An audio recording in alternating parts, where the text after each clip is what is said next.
After building this waste of space in the last video, it felt a little unfinished standing on its own. So I decided to add these floating shelves on each side.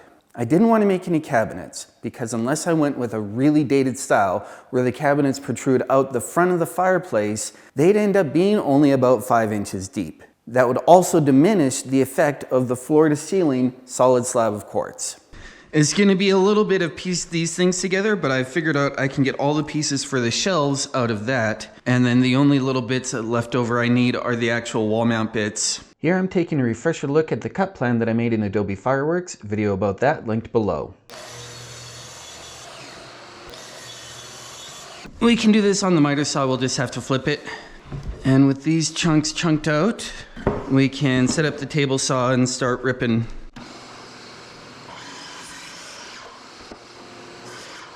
So we'll set our height and start ripping 2s. Knowing your tools is important if you want to do good quality work. I know my fence doesn't always clamp square to the blade, so I have to check it front and back.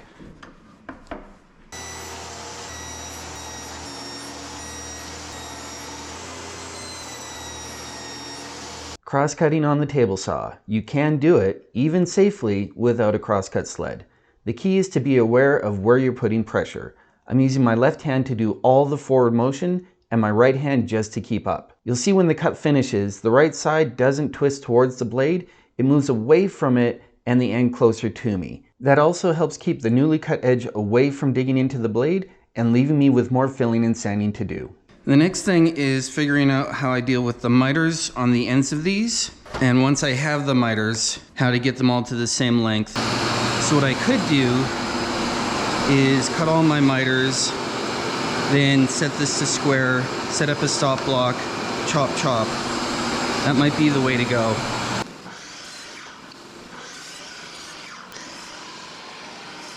And then we get to do these wonderfully dangerous cuts like this. Here I go cross-cutting on the table saw again, but in a worse way than before. To me, this is one of those times that safety third comes into play. That does not mean that I ignore safety concerns. It means that I'm very aware of the risks that I'm taking and I'm doing what I can to still prioritize getting the work done while doing something potentially dangerous. In this case, there are a few things working in my favor to lessen the risks. First, I'm working with MDF, so the material is extremely consistent. I'm not going to run into any knots, sap, cracks, or anything else that can mess up my day. Second, I'm working alone, so there's no possibility of someone coming up and startling me. Third, the pieces are long enough that I can keep a pretty good distance from the blade to my hands in the event that something untoward does happen. Fourth, I'm sure to be putting most of the pressure on the board towards the fence with only a minimal amount pushing forward. Fifth, the piece is thick enough front to back that I can have enough material on the fence to keep it nice and square. A thinner piece would be more likely to tilt. And six, I'm cutting off a tiny scrap from the end of the board so I can let that float freely while I put all my attention into the dangerous side. The offcut needs no support at all. So whether I'm climbing trusses, lifting a garage, or cross-cutting on the table saw, I'm aware of the risks that I'm taking and I can take actions to minimize undesirable outcomes. Now we get to the point of gluing up all the wall brackets. Using scraps, most of these were too short and I had to add little bits on at either end. And all the paper does is, in case the glue seeps down past the joint I'm working on, it won't stick to the MDF below. Start an assembly. I'll let you in on a little secret. These aren't the first shelves I built this way. I made this entertainment center in the basement first. I discovered my miter saw has some unsquareness going on, and rather than spending an hour fussing it exactly perfect, I could deal with it with a little bit of crazy glue on one mitered end, then putting the bottom of the shelf on, and then closing the gap. This works fine because of how flexible MDF is, but will likely give you some headaches if you want to use real wood due to its stiffness. This approach also lets me close the gap with the other corner because I could align the inside corner of the miter with the end of the bottom, getting a much tighter fit than if I attached all three sides first and then put the bottom in after. Even if the second corner doesn't line up perfectly, it's very easy to sand off the miter overhang. Again, benefits of working with paint grade material. If you're looking at solid wood, you're going to have to take a more precise approach. There were times that fitting the top was much more difficult than I expected, and I came up with a great way to bring it back flush if it had gotten pushed in too far. The end of my crescent wrench was just the right thickness that I could get it all the way into the back of the shelf and then twist it to push the top out. Then to finish the wall side of the shelf off, because I am no way going to be scribing paint grade material, that stuff just gets caulked, I ran the backs through the table saw one last time to flush them up. Now that the shelves are built, I can cut the brackets down to exact thickness. This method could rely just on the fit of the bracket because they're deep enough that the shelves really could never fall off. Having seen too many examples of quality like this and this, I definitely wanted to avoid the cheap MDF garbage look. With this close-up, I think I managed that. Here's how. Fill everything, then sand everything. The important part when filling is to try to push as much material into the joints as you possibly can. You're not covering the joints, you're filling them. Then sand it. I sand MDF pretty aggressively, especially when I know I'm just going to be painting with a roller instead of a spray. Rollers will leave enough texture that anything left behind with sanding isn't going to show. But even if I was going to spray, like the other examples, the joints are going to show 10 times more than any rough sanding as you saw here. If you're working with MDF, and this applies to most woods, but especially MDF, you're going to want to break your edges. I used to think that people did that because they couldn't get sharp edges to line up perfectly. I was wrong. Whether you use a router or just some sandpaper, things look much better with this bit of added detail. I've tried a bunch of things to clean dust off of material, paper towels, Swiffers, brooms, you name it. But what I found worked the best was a suggestion from Dizzy Lurker using a t-shirt.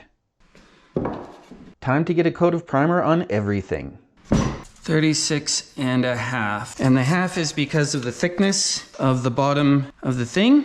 So we want to center them on this wall, and we're going to center them at the middle one and then adjust up and down. We'll take our measurement here, call that 36.11. So we'll call that 36.75 for easy math. That is 18 3/8 to half is center here. I know my waist of space is not perfectly plumb, so by centering the middle shelf, the amount of deviation from the fireplace to the top and the bottom will be minimized when I get the shelves lined up perfectly. So we want 8 3/8 over this way, or 18 3/8 to the center. Okay, so we'll put a light line there and a light line like that. It'll erase. Then we take one of these. We say the center is at about 9 inches. So we mark 9 inches here. So then we want the glue and the larger nailer. If you're going to base your final placement of anything off your laser line, make sure you've checked your laser to ensure that it shoots level. I'll put a link in the description to a video that I made that shows you how to do that. I'm just touching the line there.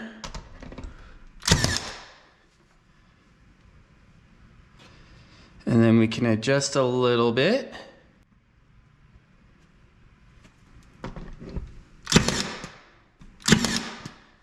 There we go.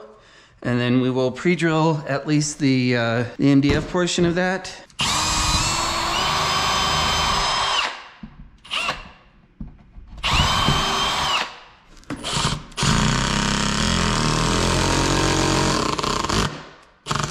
Now that I've got this thing mounted on the wall, I just take the shelf and it slips on like that. We're not going to do that now. We're going to give the glue a little bit of time to sit up. I'm going to see if I can get that to squish in a little bit more. All right, that just bounced right off and hit me in the belly.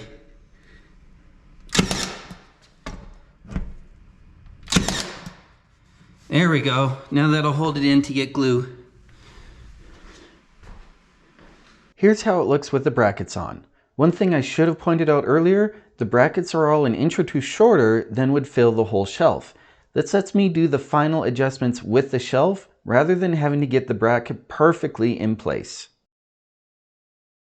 We already got I already got, you weren't here, so this isn't a we, but I already got one coat of paint on. I did my sanding, got the first coat on, just making sure we don't have any goops that need snapping. So we're gonna get the second coat on. I'll be the first to say that rolling on finished trim is not ideal. I balanced that against the $400 or so that it would cost for one of those Graco corded sprayers that you see all the YouTubers using. I still did better than the competition despite rolling my paint on. When you're rolling, especially with old paint, but even with new paint, you're going to get some chunks and flakes onto your surface if you don't strain it.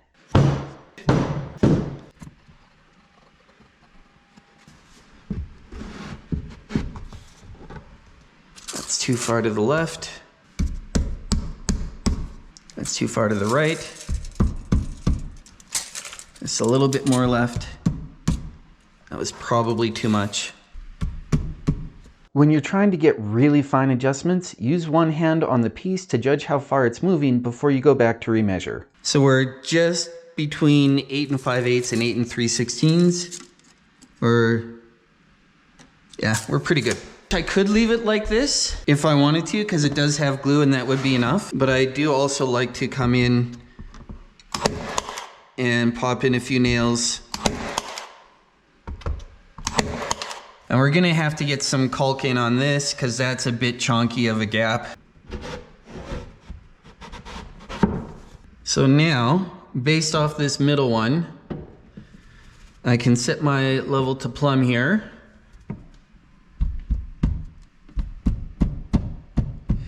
And just tap this over till it's right in contact. And these are exactly in line. I'm more concerned about these being in line with each other than them being exactly the same distance from there.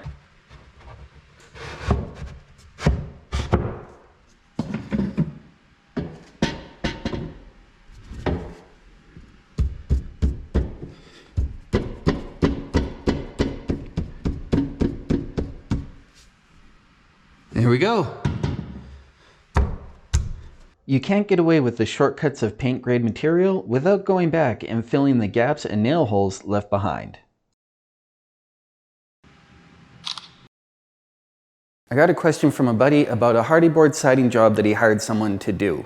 Aside from the usual bad trades issues he was having, he said the stuff that they did bother to install was looking wavy and sent me these pictures.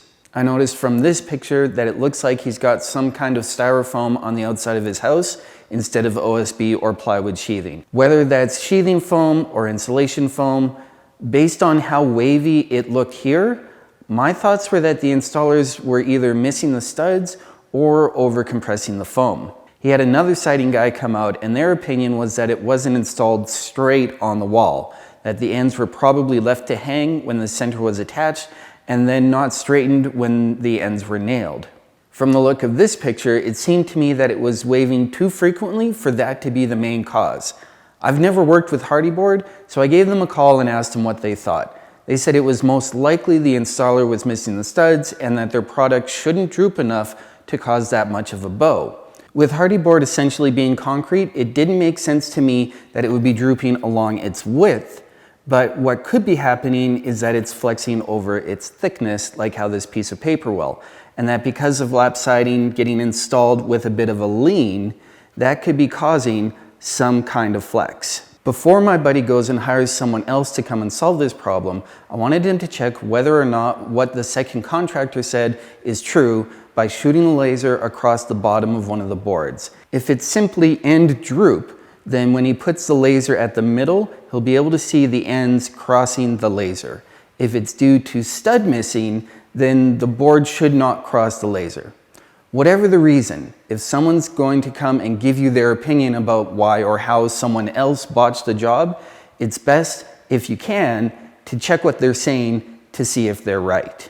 There's no sense in hiring a second contractor to come and make the same mistake or to make a different mistake because they thought something else was going on. If you ever need help with a project like this, or just anything else at all, like bike maintenance or weightlifting, understanding Shakespeare, no programming though, not my jam. I've set up a channel on my Discord that I'll link to below where you can ask. I'll answer it in my next video and tag you when it's up. As for this video, we're done here.